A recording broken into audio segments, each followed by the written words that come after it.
भक्तों, ओम नमः शिवाय, श्री शिवाय नमस्तुभ्यम, जय श्री महाकाल। जी हाँ भक्तों, क्या आपके भी घर में कोई ऐसा व्यक्ति है जिसका विवाह नहीं हो पा रहा?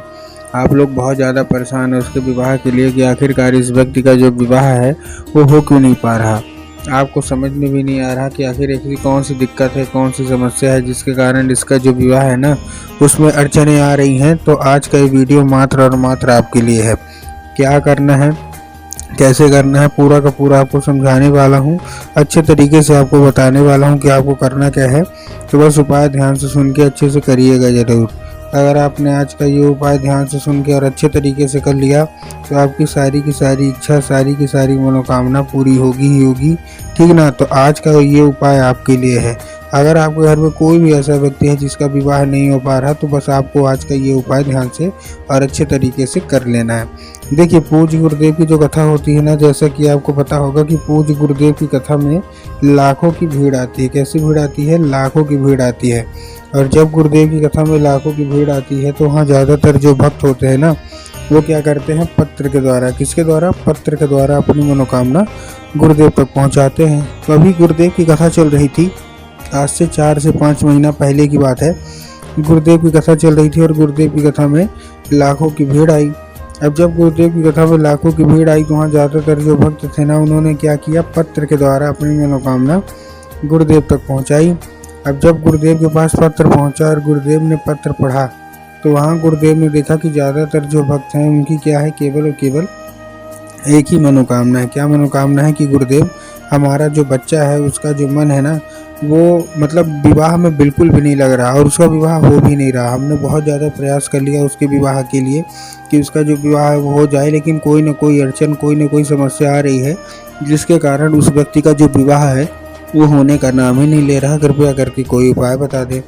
अब जब गुरुदेव ने ये देखा तब गुरुदेव ने 2 से 3 उपाय बताए और कहा केवल और केवल ये उपाय कर लेना, तुम्हारा जो भी बच्चा है जिसका भी मन मतलब विवाह में नहीं लग रहा और उसका विवाह नहीं हो पा रहा तो ये उपाय बस रूप से कर लेना।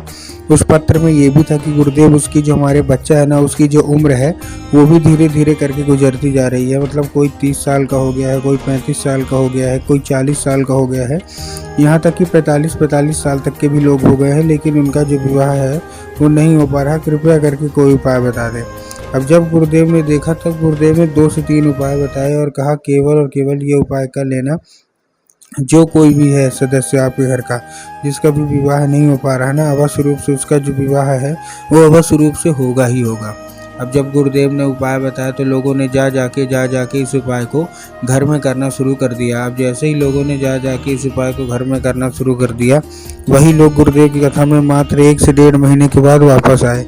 अब जब वही लोग गुरुदेव की कथा में वापस आए तो उन्होंने क्या किया, एक बार फिर से गुरुदेव को पत्र लिखा। लेकिन ये वाला जो पत्र था ना, ये गुरुदेव को धन्यवाद के रूप में पत्र था कि गुरुदेव धन्य हो आपका, आपके द्वारा बताया गया उपाय हमने कर लिया है।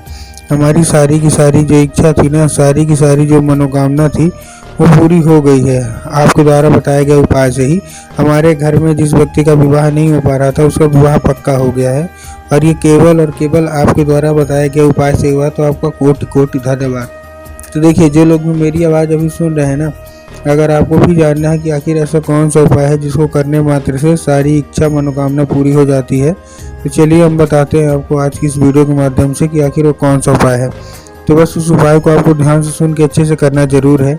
लेकिन उसके पहले चैनल पर अगर पहली बार आए हैं और आवाज़ मेरी पहली बार सुन रहे हैं तो वीडियो कर दें लाइक और चैनल को भी कर लें सब्सक्राइब, ताकि पूजनीय पंडित प्रदीप जी मिश्रा के रोज़ नए नए उपाय जो कि मैं उनकी कथा से सुनता हूँ, श्रवण करता हूँ, सबसे पहले मैं आपको प्राप्त करा सकूं। ठीक, तो देखिए, जो हमारा सबसे पहला उपाय है, इस उपाय में आपको करना क्या है। जो हमारा सबसे पहला उपाय है, इस उपाय में आपको सिंपल सा लेना क्या है। सबसे पहले आपको लेना है 3 काली मिर्च और 3 काली मिर्च के साथ साथ आपको चाहिए 1 धतूरा।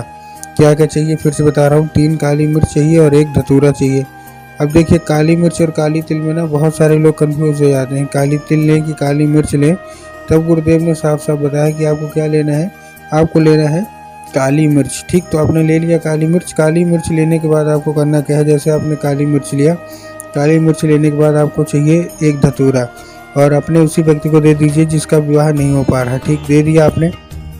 अब देने के बाद आपको करना क्या है, जैसे आपने दे दिया, देने के बाद उसको बोल दीजिए कि सीधा सीधा पहुंच जाए कहाँ, शिव मंदिर। अब जैसे ही शिव मंदिर पहुँचेगा आपके दिमाग में होगा कि जाएंगे और बाबा भोलेनाथ के ऊपर चुपचाप अर्पित करवा देंगे, जो कि पूर्णतः गलत है। आपको बाबा भोलेनाथ के ऊपर अर्पित नहीं करवाना, आपको कहाँ अर्पित करवाना है? माता सुख सुंदरी के ऊपर। अब देखिए, जिसको पता है कि माता सुख सुंदरी की जगह होती कहाँ है उनका तो ठीक, लेकिन बहुत सारे ऐसे लोग हैं जिनको यही नहीं पता कि माता सुख सुंदरी की जगह कहाँ होती है। तब गुरुदेव ने बताया है कि ये जलाधारी है। जलाधारी के बिल्कुल बीचों बीच किसकी जगह होती है? माता अशोक सुंदरी की। तो आपको करना क्या है? माता अशोक सुंदरी की जगह पे अर्पित करवा देना है, ठीक। पहले वो उपाय। अब जो हमारा दूसरा उपाय है, इस उपाय में आपको 11 लाल फूल लेने हैं। क्या लेना है? केवल और केवल आपको 11 लाल फूल लेना है, ठीक। ले लिया फूल। फूल लेने के बाद आपको करना क्या है? जैसे आपने फूल लिया, फूल लेने के बाद आपको ध्यान रखना है कि जो फूल है वो कहीं से भी खराब या खंडित नहीं होने चाहिए। फूल लेने कितने हैं? 11 फूल लेने हैं, ठीक। अब लेने के बाद आपको क्या ध्यान रखना है कि जो फूल आपने ले रहे हैं, फूल लेने के बाद आपको जो फूल है वो एक किस्म का भी होना चाहिए। एक किस्म का मतलब अगर आप गुलाब का ले रहे हैं तो केवल केवल गुलाब का ही लेना है। ऐसा नहीं करना कि 2 फूल गुलाब के ले लिए, 3 फूल गुड़हल के ले लिए, 4 फूल किसी और के ले लिए, तो इससे भी आपको बचना है, ठीक। तो फूल आपने ले लिया। अब फूल लेने के बाद आपको क्या करना है? पहुंच जाना है सीधा सीधा आपको शिव मंदिर। अब आपको दक्षिण की दिशा में खड़े होना है और उत्तर की ओर अपना चेहरा कर लेना है। अब देखिए, दक्षिण और उत्तर में बहुत सारे लोग के मन में कन्फ्यूज़न आता है कि दक्षिण क्या है, उत्तर क्या है। हमको थोड़ा साफ साफ बताओ। तब गुरुदेव ने साफ साफ बताया है कि आप जिस भी शिव मंदिर जा रहे हैं उस शिव मंदिर का जिधर साइड जलाधारी होगा, आपको अपना चेहरा उधर साइड करके खड़े हो जाना है। और महादेव का बहुत ही सुंदर सा नाम है श्रम्भेश्वर महादेव। तो आपको करना क्या है? आपको श्रम्भेश्वर महादेव का नाम लेके उन्हीं का स्मरण करके आपको चुपचाप क्या कर देना है? आपको अर्पित कर देना है, बस। पूज्य गुरुदेव कहते हैं कि अगर आपने श्रम्भेश्वर महादेव का ये उपाय कर लिया तो अवश्य रूप से जो कोई इच्छा मनोकामना है अवश्य रूप से पूरी होगी ही होगी, ठीक है। ये था कौन सा? ये था हमारा दूसरा उपाय। अब हम चलते हैं अपने तीसरे और आखिरी उपाय की ओर। अब जो तीसरा और आखिरी उपाय है उसमें आपको लाल चंदन लेना है और लाल चंदन लेके पहुंच जाना है कहाँ? सीधा सीधा शिव मंदिर। अब जैसे ही आप लोग शिव मंदिर पहुंचेंगे, शिव मंदिर पहुंचने के बाद आपको करना क्या है?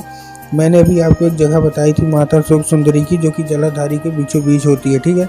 तो बस आपको करना क्या है? जलाधारी के बिल्कुल बीचों बीच वाली जो जगह है माता सुख सुंदरी की ना, वहीं आपको चुपचाप क्या कर देना है? ये लाल चंदन की क्या करना है? जैसे आपने लाल चंदन लिया तो अपने दाहिने हाथ मतलब राइट हैंड की कोई भी एक उंगली से 3 बार बिंदी के रूप में आपको टीका लगाना है। कहाँ पास? 3 बार बिंदी के रूप में आपको टीका लगाना है माता सुख सुंदरी के ऊपर, और आपको उसको औषधि के रूप में मांग के ले जाना है घर। घर ले गए। घर लेने जाने के बाद आपको करना क्या है? जैसे आप घर ले गए, घर ले जाने के बाद आपको क्या करना है? उसको आपको चुपचाप क्या कर देना है? 3 बार औषधि के रूप में मांगना है माता से कि कृपया करके हमको उसको औषधि के रूप में प्रदान करिए। अब वो औषधि बन जाएगा, फिर वही उंगली लेके घर आ जाइए। पूज्य गुरुदेव कहते हैं ज़्यादा से ज़्यादा 1 महीना या ज़्यादा से ज़्यादा 1.5 महीना, इतने के बीच अवश्य रूप से मनोकामना पूरी होगी ही होगी।